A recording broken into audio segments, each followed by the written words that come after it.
Bonsoir à tous et bienvenue dans ce journal. Atelier de validation pour la promotion de la politique du contenu local dans le secteur minier, initié par le ministère des Mines et de la Géologie en collaboration avec le groupe de la Banque mondiale. Il s'agit de consolider la croissance économique à travers le respect du cadre juridique et administratif, toute chose qui prend en compte l'amélioration des conditions de vie des populations. Adi Camara nous signe ce reportage. Le secteur minier joue un rôle prépondérant dans le développement économique et social de la Guinée et au fil des ans, ce secteur enregistre des résultats encourageants tout en tenant compte de la protection de l'environnement et du développement communautaire. D'ailleurs, ce qui explique ces travaux d'évaluation du niveau de promotion du contenu local et de son potentiel de croissance dans le secteur des mines. Ici, il s'agit de faire un vrai diagnostic et proposer des solutions par rapport à la politique de responsabilité sociétale des compagnies minières en Guinée. Parmi les obstacles principaux contraignant la participation du secteur privé local à la chaîne de valeur des mines ont été identifiés.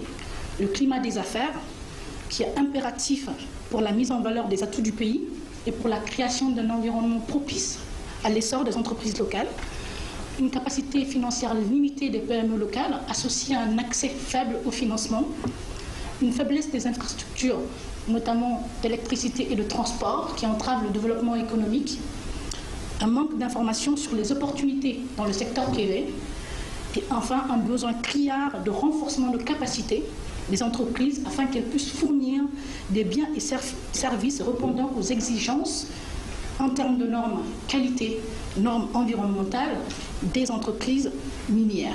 La promotion du contenu local vient renforcer la chaîne des valeurs du secteur des mines, surtout avec le développement du marché du travail et des compétences de la main-d'œuvre.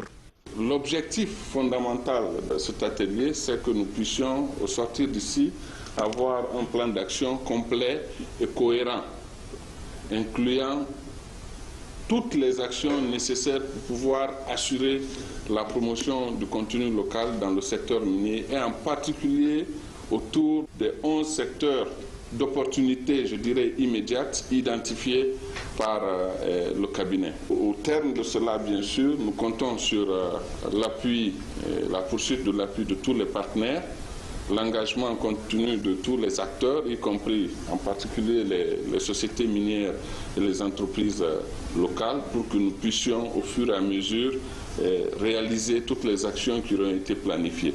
Pour le Premier ministre Mamadi Yula, cette politique du contenu local est un pas important dans l'amélioration du climat des affaires en Guinée. Une des principales priorités fixées par le président de la République au gouvernement est la relance économique et, entre autres, la création d'emplois. Les 2 dernières années ont permis de réaliser des avancées notables dans ce domaine.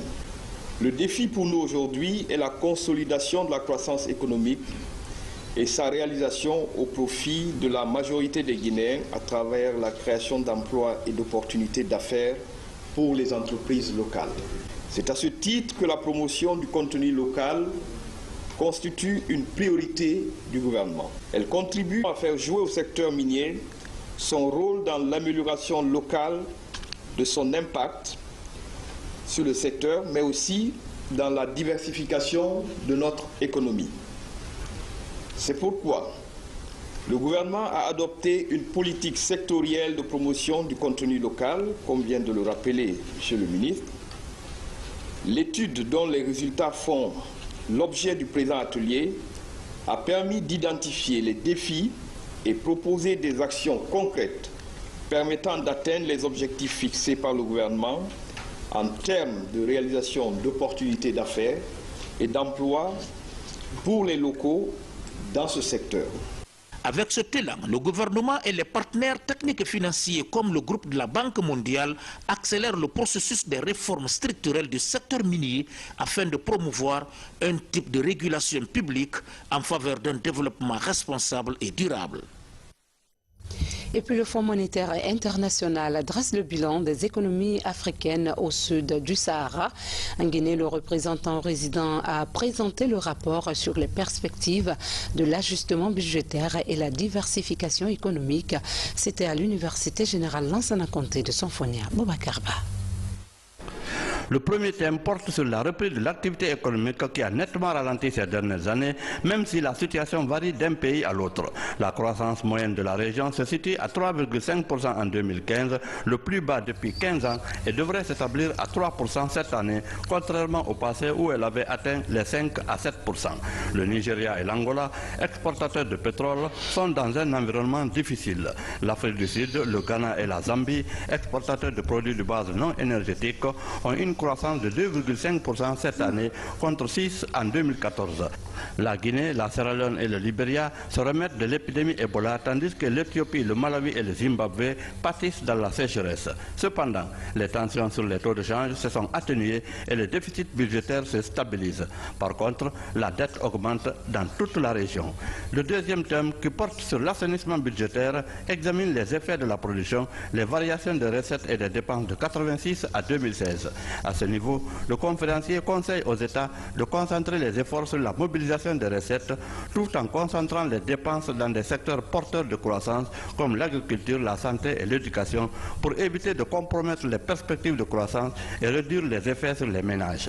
Le troisième thème, sur les progrès accomplis en matière de diversification. À ce niveau, on note un redéploiement de la main-d'œuvre du secteur agricole vers des emplois à haute productivité dans l'industrie manufacturière et les services. Nous pouvons voir qu'il y a des perspectives d'évolution positive qui viennent dans les prochaines 3 ans. Et ça, c'est une chose positive pour le développement du pays parce que c'est le moment, comment j'ai fait la présentation, je dis que le taux de croissance doit être toujours plus haut que le taux de croissance de la population pour faire que pour obtenir un PIB per habitant qui est positif. Et ça, c'est bon pour le développement du pays et pour améliorer la condition de vie de la population. C'est dans ce cadre que le gouvernement voudrait inverser la tendance actuelle en accordant plus de priorité à l'agriculture et l'éducation.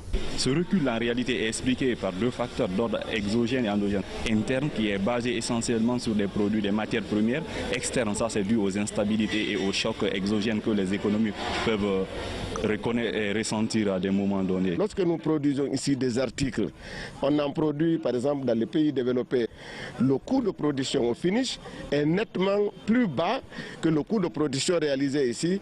Donc ce qui fait que comme c'est le marché qui régule le prix et naturellement nos produits restent invendus. Donc on va demander diversification, mais nous n'avons pas encore la force d'y aller. Il faut donc faire un travail de fond pour d'abord être excellent dans les domaines dans lesquels nous pouvons être meilleurs et puis transférer progressivement vers par exemple l'agro-industrie tel que l'a dit, l'a recommandé Excellence Monsieur le Président de la République. Signalons que l'Université de Sonfonia compte à ce jour 2000 étudiants pour 700 professeurs et enseignants, toutes catégories confondues. Lancement à Fria du projet des bourses numériques, une initiative présidentielle dont bénéficient plusieurs milliers de jeunes Guinéens. Il s'agit d'un programme de formation pour leur permettre de s'inscrire dans la révolution numérique. Mamadi Gassama nous fait le point. C'est la cité d'Alumine de Fria qui est choisie pour le démarrage de ce programme. 1000 jeunes, ici de divers secteurs d'activité, sont initiés à l'outil informatique et bénéficient ainsi de cette bourse numérique. Une formation de 3 mois pour booster les compétences des bénéficiaires. Je suis émue à tout un titre.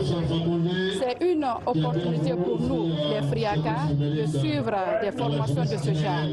Donc, je remercie les initiateurs, je remercie le professeur Alpha Condé. Il s'agit d'un programme pilote qui va s'étendre sur plusieurs localités de la ville de Fria et la capitale Conakry.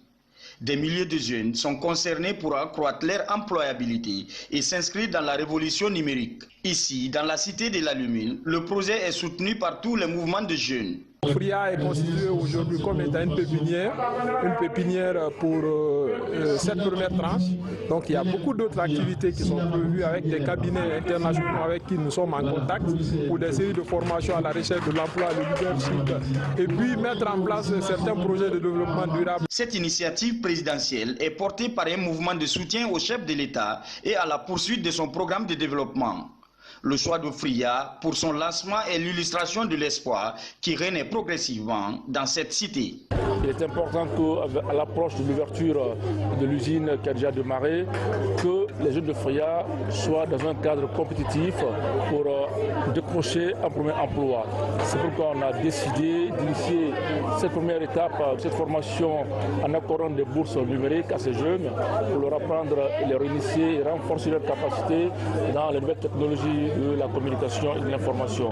Nous espérons que ce projet va se dupliquer sur l'ensemble de la Guinée, mais en commençant par 5 communes de Conakry, où nous allons développer des partenariats avec les cyber de proximité pour permettre aux jeunes non seulement de postuler en ligne, mais aussi de suivre ces formations sans effectuer un grand déplacement. 3 groupes pédagogiques sont formés et vont se relayer sur les différents thèmes en relation avec l'économie numérique.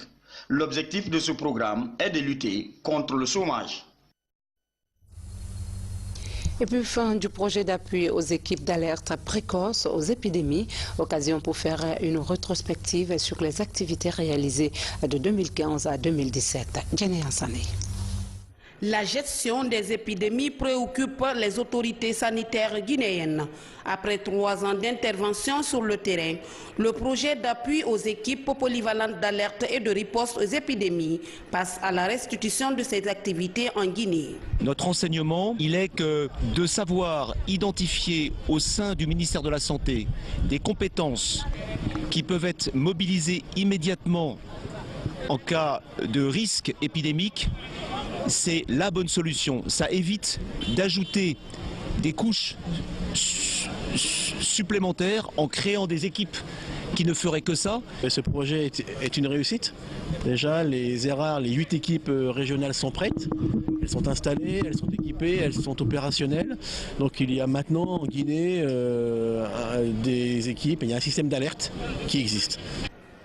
Le projet est financé par l'Union européenne et le ministère européen des Affaires étrangères, mis en œuvre par France Expertise. Il met l'accent sur la pérennisation des acquis du projet, notamment le renforcement des activités de la surveillance épidémiologique. C'est de faire en sorte que les structures nationales guinéennes puissent sonner l'alerte quand c'est nécessaire et puissent réagir de manière appropriée pour ne plus être dans la même situation que ce qu'on a vécu avec Ebola, où malheureusement beaucoup d'acteurs de la santé ont même laissé leur vie à essayer de sauver la vie des autres, mais aussi parce qu'elles n'étaient pas suffisamment renseignées sur les caractéristiques de cette maladie et la façon dont il fallait s'y prendre. Aujourd'hui, il s'agit de la clôture. Ce que nous recommandons d'abord par rapport à nos prestations au sein du ministère, c'est d'assurer la pérennité de ces équipes. Que ces équipes continuent à travailler comme si tous les jours ils devaient s'attendre à une épidémie. C'est chose qui doit rassurer la population. Et deuxièmement, au niveau du gouvernement, les partenaires, pour continuer à avoir confiance en nous, demandent un engagement financier pour assurer la pérennité du fonctionnement de ces équipes. Depuis la fin de l'épidémie de la maladie à virus Ebola, les autorités guinéennes et leurs partenaires sont déterminés à prévenir toute situation d'urgence et d'épidémie. Le tissage du coton est très ancien, autrefois réservé aux personnes âgées pour réaliser des étoffes. Le métier résiste encore au temps. Allons à la découverte d'un jeune Guinéen, Mamadou Saïdou Diallo, c'est son nom, à travers sa coopérative textile artisanale de Guinée située à Sanoya, préfecture de Koya, fait de la promotion du tissu Made in Guinée son cheval de bataille. Falilou Diallo est allé à sa rencontre, suivez son compte rendu. Autrefois réservé aux grands-mères, le tissage du coton résiste encore au temps et attire autre âge. À Sanoya, une coopérative fait son petit bonhomme de chemin dans cette activité, avec une vingtaine de travailleurs. Maria Mamadou Bari fait partie de cette petite équipe grâce aux bienfaits de cette activité. Elle a abandonné le petit commerce. Depuis 2013, je suis là en train d'apprendre à travailler. Avant d'arriver d'abord, j'étais au marché en train de revendre les galettes. Mais il paraît que rester au marché pour revendre comme ça des trucs, c'était pas bon pour moi. Il y a des gens qui te regardent sur la route et t'interrogent de faire de ce qui ne fait pas bon. Je conseille à mes amis de venir travailler ici.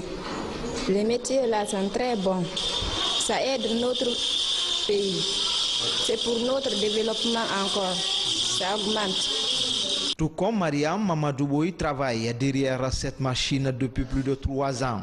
Marié, père de 3 enfants, il arrive à subvenir aux besoins de sa famille. Et il fabrique des tissus. Moi, je fais des chemises, des robes. Des fois, on fait des couchins, des sacs, même des sacs pour les femmes là. Tout ça, on fait ça dans les habits là, dans les tissus que vous voyez comme ça. Bon, quand même, moi, je tiens celui qui a le moyen de faire comme ça là, ou bien aider le frère, il n'a qu'à faire. Parce que c'est des gens qui encouragent la jeunesse de ne pas sortir, aller ailleurs. Parce que si tu vas en Europe, tu vas aussi pour travailler, pour gagner. Si tu travailles chez toi, tu gagnes aussi, c'est pas mal, tu es à côté de tes parents. Cet atelier de tissage amélioré du coton est une initiative de Maman Seydou Diallo. Il a eu la passion du textile à travers sa maman qui était teinturière. Une passion matérialisée à Mali dans les années 87 à travers une ONG finlandaise. Ensemble, protégeons le savoir-faire traditionnel. Ça, c'est deuxièmement, consommons ce que nous produisons. Parce que pour développer le pays, ce n'est pas avec les produits des autres. Il faut qu'on arrive à produire ici. Quand on importe beaucoup, ce n'est pas bon pour les jeunes Guinéens. Une seule personne peut commander 5 conteneurs, par exemple en Chine, amener pour ici et vendre. Mais une seule personne ne peut pas fabriquer 100 conteneurs de tissu. Combien de personnes vont travailler pour que tu aies un conteneur de tissu par mois? Du bobinage aux produits finis exposés dans les boutiques, ces fils passent par un laboratoire avant d'être tissus et cousus. Un processus que compte moderniser Seydou et son équipe pour gagner le pari de la Guinée, un pays exportateur de tissus. Religion pour finir cette édition, venue de Conakry et des villes environnantes. Les fidèles chrétiens de l'Alliance des églises et missions évangéliques ont imploré la grâce divine au palais du peuple. Ces croyants ont rendu grâce à Dieu dans leurs prières pour ses bienfaits, occasion pour prêcher l'unité nationale et la cohésion sociale entre les communautés du pays. Ça, Marathono. Dans la salle des congrès du Palais du Peuple, la mobilisation est très forte en cette journée dominicale. Des milliers de fidèles chrétiens des églises et missions évangéliques de Conakry et environnants se retrouvent. En communion fraternelle, ils rendent grâce à Dieu pour ses bienfaits dans leur vie au cours de l'année et prient pour la paix et la cohésion sociale du pays. Nous sommes rassemblés aujourd'hui en tant qu'Église de Guinée pour dire merci à Dieu. Lui rendre grâce parce qu'il a veillé durant toute l'année 2017 jusqu'à maintenant sur nos populations, sur nos autorités, sur nos familles. Et donc il est de notre devoir en tant qu'Église de lui dire merci. Mais également, le devoir de l'Église, c'est de prier. La mission première de l'Église, c'est de prier. Nous nous sommes rassemblés pour prier pour notre pays. La Guinée a besoin de prière. La Guinée a besoin du secours de Dieu. La Guinée a besoin que Dieu visite encore notre pays. Parce que Dieu aime ce pays. Dieu aime les fils et filles de ce pays. Devant l'auditoire, les hommes de Dieu se succèdent. À l'ensemble des croyants, ils encouragent le renforcement des liens de solidarité entre tous les fidèles chrétiens et prêchent l'unité entre toutes les autres communautés du pays. C'est une excellente chose que au moins une fois par an, comme l'ont dit les organisateurs, que cet ensemble se retrouve. Si nous sommes un, comme aujourd'hui, nous devenons forts. C'est-à-dire que nous nous devenons le sel de la terre et la lumière du monde. C'est-à-dire que nous impactons sur notre environnement en bien. La Bible recommande même de prier pour les autorités. Quand vous savez les charges qui constituent celles d'une autorité, c'est vraiment bien à propos de prier pour toutes les autorités de ce pays, quelle que soit notre obédience. C'est là, il y va de notre intérêt, il y va de la paix dans ce pays. Donc nous prions que cette belle initiative qui est avec l'AMEG perdure encore dans ce pays pour que notre pays, la Guinée, continue à vivre une ère de paix. Ce culte commun de l'Alliance des Églises et Mission évangélique de Guinée est une rencontre qui se tient tous les mois de novembre de chaque année. Cette rencontre permet à ses croyants de vivre un moment de joie où des cantiques de louanges et d'adoration sont élevés à la gloire de Christ. Voilà, que Dieu répande sa grâce sur notre pays. Nous sommes au terme de cette édition. Merci de votre fidélité. Excellent suite de programme sur la chaîne qui a pour mission de vous servir. Bonsoir à tous.